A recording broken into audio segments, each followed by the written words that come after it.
देखो यहाँ पे बहुत तरीके के क्लब्स हैं, कोडिंग क्लब्स हैं, जिसमें कुछ है रोबोटिक क्लब है जिसमें रोबोट्स एंड ऑल। एक केस में बता देती हूँ, हमारे कॉलेज में ही हैकाथॉन हुआ था, तो वो थोड़ा फन मोमेंट में अब कंसिडर करना। तो पता है क्या हुआ था उसमें, हमने हेलो एवरीवन, तो फाइनली आप दर बदर भटक भटक के मेरे वीडियो पे आ ही गए। और अगर कहीं ना कहीं आप मेरे वीडियो पर आए हो तो कहीं ना कहीं आपको कोडिंग से रिलेटेड कुछ ना कुछ इंटरेस्ट तो हो गई होगा। ऑब्वियसली आप बीटेक के लिए एडमिशन देख रहे हो, एडमिशन ले भी लिया होगा, बहुत सारे ऐसे स्टूडेंट होंगे जिसने आईएलएम में एडमिशन ले लिया होगा एंड अब वीडियो देख रहे होंगे, एंड बहुत सारे ऐसे स्टूडेंट्स होंगे जिसने एडमिशन नहीं लिया होगा। वो अभी भी माइंड में कन्फ्यूजन होगी, उनके माइंड में लेना चाहिए नहीं लेना चाहिए, क्या करना चाहिए क्या नहीं हो।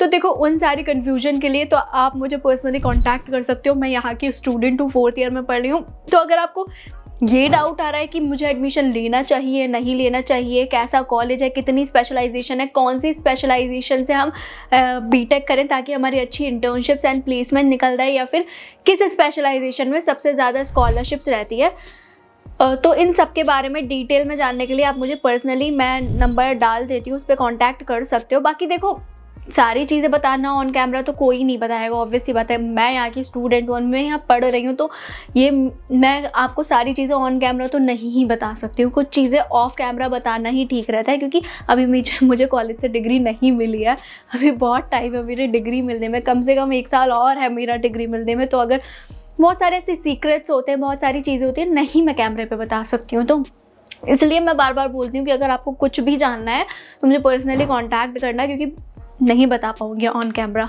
समझ सकते हो आप, जब यहाँ पर आ जाओगे ना कॉलेज में तब समझ पाओगे, तो इसलिए मुझे कांटेक्ट कर लेना। बाकी आज का जो मेरा बेसिकली वीडियो रहने वाला है वो रहने वाला है coding system and clubs in ILM. मतलब कि क्लब्स, बहुत सारे क्लब माइंड में आ रहा है तो आप ये मत सोचना कि क्लब पता नहीं क्या है। तो क्लब्स ये होता है बेसिकली, हर कॉलेज यूनिवर्सिटी में ना क्लब्स एंड सोसाइटीज़ होती हैं जो कि आपकी पर्सनल ग्रोथ के लिए बहुत इंपॉर्टेंट रहती हैं, ठीक है।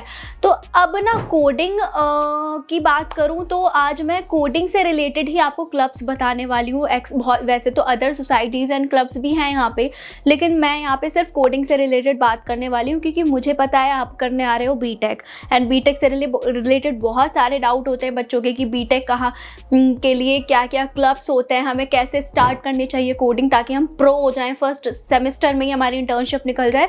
तो देखो ये सारी क्वेरीज आई नो सबकी होती हैं, तो इसी वीडियो में मैं सब कुछ क्लियर करने वाली हूँ कि अगर आप आईएलएम को टारगेट कर रहे हो तो यहाँ पे कैसे कोडिंग सिस्टम रहता है, कैसे चलता है, एंड अगर आपको ये सारी चीज़ें पहले पता होंगी तो आप बहुत अच्छा अपने कॉलेज लाइफ में परफॉर्म कर पाओगे। तो कोडिंग सिस्टम और सारे क्लब्स एक्सप्लेन करूंगी। तो बेसिकली 4 पार्ट में मैंने वीडियो को डिवाइड कर दिया है। पार्ट 1 में मैं आपको कोडिंग सिस्टम एक्सप्लेन करूंगी, क्योंकि आपका जब क्लासेस रन होंगी तो उस टाइम पे कैसे कैसे कोडिंग्स कराएंगे ना, आप कैसे उन कोडिंग को करके इंटर्नशिप क्रैक कर सकते हो। सेकेंड पार्ट में क्लब्स डिस्कस करूंगी। थर्ड पार्ट में थोड़ा हैकाथॉन्स एंड स्किल डेवलपमेंट बताऊँगी। बेसिकली ये बताऊँगी कि आप कैसे कोडिंग में अपना कौन कौन इवेंट्स होते हैं यहाँ पे कॉलेजेस में जिसमें आप परफॉर्म करोगे तो कहीं ना कहीं कुछ अच्छे लेवल पे आ सकते हो। एंड 4th में थोड़ा रियलिटी भी बता दूंगी।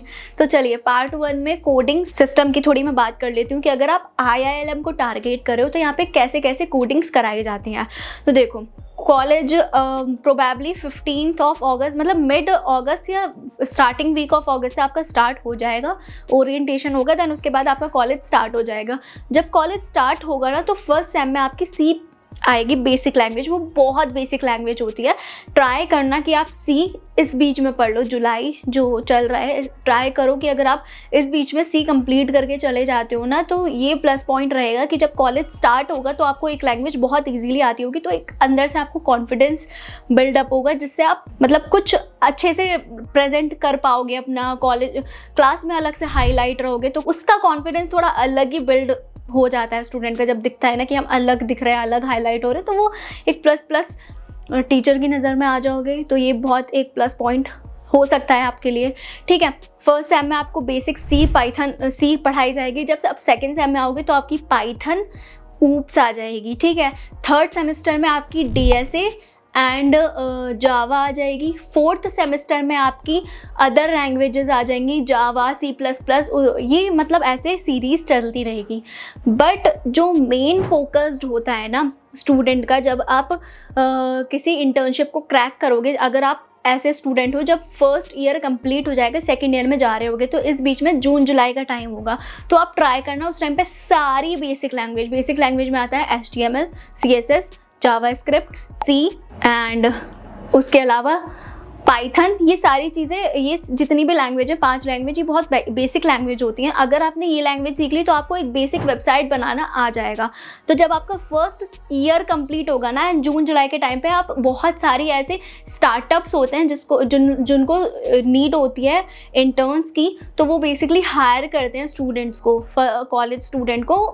अनपेड इंटर्नशिप होती है, बहुत सारी पेड भी होती है, बट हो सकता है कि आपको अनपेड मिले तो डिमोटिवेट मत होना, उसका सर्टिफिकेट भी बहुत इंपॉर्टेंट रहेगा। दूसरी चीज़, उससे जो सीखने को मिलेगा वो सबसे ज़्यादा इंपॉर्टेंट होगा, क्योंकि मैंने अभी तक अपनी लाइफ में ये सीखा है कि अगर आप किसी मल्टीनेशनल कंपनी में मान लो आपकी इंटर्नशिप लग भी गई, फॉर एन एग्जाम्पल लग गई, तो आप वहाँ पर वो नहीं सीख सकते हो जो एक बेसिक स्टार्टअप में सीख सकते हो, क्योंकि स्टार्टअप में बिल्कुल स्टार्टिंग से आपको चीज़ें सिखाई जाती हैं, एंड बहुत सारी चीज़ें आपको ऐसी होती हैं जो आपको बड़ी कंपनी में नहीं सिखाई जाएंगी। वो बस आपको काम दे देंगे, आपको करके देना होगा।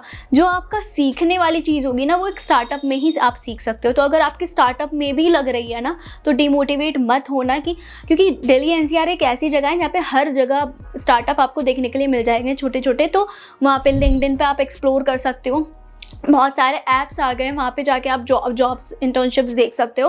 बाकी इन कैंपस भी आप अप्लाई करते रहना। वो एक मेल बनवाते हैं कॉलेज वाले, अपना मेल ID बनवाते हैं, जिसपे क्या होता है कि सारी इंटर्नशिप्स, प्लेसमेंट, सब कुछ उस पर आता रहता है। तो ट्राई करना उसका नोटिफिकेशन आप ऑन करके रखो, क्योंकि बहुत सारी ऐसी इंटर्नशिप्स होती हैं जो निकल जाती हैं हाथ से, एंड देन आप कुछ नहीं कर पाते हो। तो फर्स्ट ईयर में अगर आपने बेसिक लैंग्वेज सीख ली तो आप एक बेसिक सी इंटर्नशिप क्रैक कर पाओगे, एंड उससे क्या होगा, बेसिक वेबसाइट्स आपको बनानी आ जाएंगी। तो आप का एक लगेगा कि हाँ, आपने फर्स्ट ईयर में कुछ किया। जब आप सेकेंड ईयर में आओगे तो आप ट्राई करना DSA, ऊप्स, ये 2 लैंग्वेज जो मैं बता रही हूँ आप कंप्लीट कर लो सेकेंड ईयर में। तो आप जब सेकेंड ईयर में ये कंप्लीट कर लोगे तो अलग ही हाईलाइट होगे। तो उससे अगर आपने DSA कंप्लीट कर लिया ना, सेकेंड ईयर में ही कंप्लीट कर लिया, तो थर्ड ईयर में आपकी इजीली जॉब लगने का चांस मिल सकता है आपको। तो और इस बीच में आपको प्रोजेक्ट्स भी बनाते रहना है, अपने टाइम टू टाइम प्रोजेक्ट्स बनाते रहना है। फर्स्ट ईयर में छोटे छोटे प्रोजेक्ट से आप स्टार्ट करना, सेकेंड ईयर में थोड़े एडवांस पे जाना, थर्ड ईयर में और एडवांस पे जाना, एंड फोर्थ ईयर में भी और ज़्यादा एडवांस पे। अब आपकी अगर मान लो जॉब लग भी जाती है तो ट्राई करते रहना, आप तब भी प्रोजेक्ट्स बनाते रहो, अपने खुद के प्रोजेक्ट्स बनाते रहो, क्योंकि उससे आपकी ही इंटरनली स्किल्स बूस्टअप होंगी, तो वो आपके लिए बेनिफिशियल रहेगा। ठीक है, तो ऐसे करके यहाँ पे कुछ कोडिंग सिस्टम चलता है। तो आपको आई होप ये कोडिंग सिस्टम क्लियर हो गया होगा। अब हम पार्ट 2 पे चलते हैं, जो कि है कोडिंग क्लब्स। तो देखो यहाँ पे बहुत तरीके के क्लब्स हैं, कोडिंग क्लब्स हैं, जिसमें कुछ है रोबोटिक क्लब है, जिसमें रोबोट्स एंड ऑल को हाईलाइट करते हैं, और दूसरा टेक वॉरियर क्लब है, जिसमें AI, क्लाउड कंप्यूटिंग वगैरह ये लोग सिखाते हैं। एंड एक इनका कोड वॉरियर करके भी क्लब है, जिसमें ये hackathons and all time to time conduct कराते रहते हैं। उसके अलावा GDG भी है, जिसमें बहुत सारी चीज़ें आपको सीखने के लिए मिलती हैं। गूगल डेवलपर क्लब उसको हम बोलते हैं, जिसमें हैकेथॉन्स टाइम टू टाइम होती रहती है। एंड उसका अगर आप पार्ट बनोगे, कोर मेंबर टीम में आओगे ना, तो उसके लिए भी बहुत सारे बेनिफिट्स होते हैं। तो ट्राई करना कि आप GDG के कोर मेंबर टीम में आ जाओ। तो प्लस पॉइंट ये होता है कि आपको पता लगता रहता है कि एक्चुअल में टेक्निकली क्या चल रहा है, कितनी इंटर्नशिप्स आ रही हैं, तो वो चीज़ आपके लिए प्लस पॉइंट हो सकती है। तो ऐसे बहुत सारे क्लब्स हैं। अब थोड़ा अगर मैं अपने से रिलेटेड करके आपको शेयर करूं, तो देखो मैंने बहुत सारे इवेंट्स में पार्टिसिपेट किया अपने फर्स्ट ईयर से ही।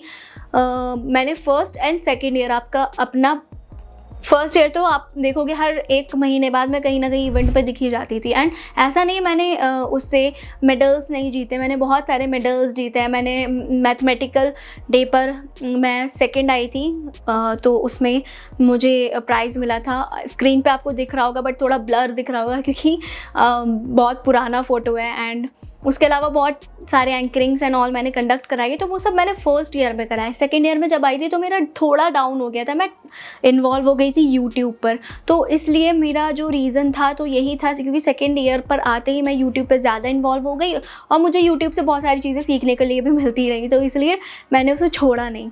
सेकेंड, थर्ड, फोर्थ ईयर तो मैं ज़्यादा ही इन्वॉल्व हो गई थी। तो first and second half second year की हाफ मैंने काफ़ी पार्टिसिपेट किया एंड 1.5 ईयर्स में ही मैंने बहुत सारी चीज़ें एक्सप्लोर कर ली, बहुत सारी जगह देख लिया मैंने, हर चीज़ एक्सप्लोर कर ली कि हर जगह क्या होता है। ऐसे मैंने कोडिंग्स में भी बहुत सारी हैकाथॉन्स में पार्टिसिपेट किया है, जो कि मैं अपनी वीडियोज़ में बताती रहती हूँ। सिर्फ यहाँ नहीं, मैं अलग अलग यूनिवर्सिटीज़ भी गई हूँ, बेनेट में गई हूँ, गलगोटिया गई हूँ, तो ऐसी बहुत सारी यूनिवर्सिटीज़ में गई हूँ। अब हाँ, हैकाथॉन्स में मैं हर हैकाथॉन में नहीं जीती हूँ, बट हाँ मैंने पार्टिसिपेट किया है, जिससे मुझे आइडिया लगता गया है कि हाँ एक्चुअल में हैकाथॉन में होता क्या है।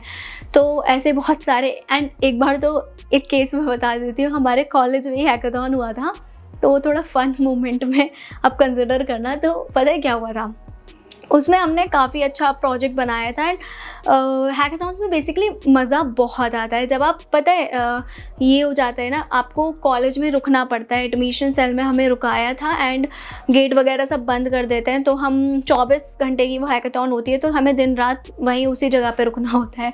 तो उस पॉइंट पे क्या हुआ था ना, मेरे ही फ्रेंड ने क्या किया था, मतलब जो हमारी टीम में था, नॉट माई फ्रेंड, उसने क्या किया था कि वो हैकाथॉन में था और आगे से ना कुछ तो उसने डिवाइस उठा के रख लिया था एंड मतलब वो एक मस्ती के लिए कर रहा था।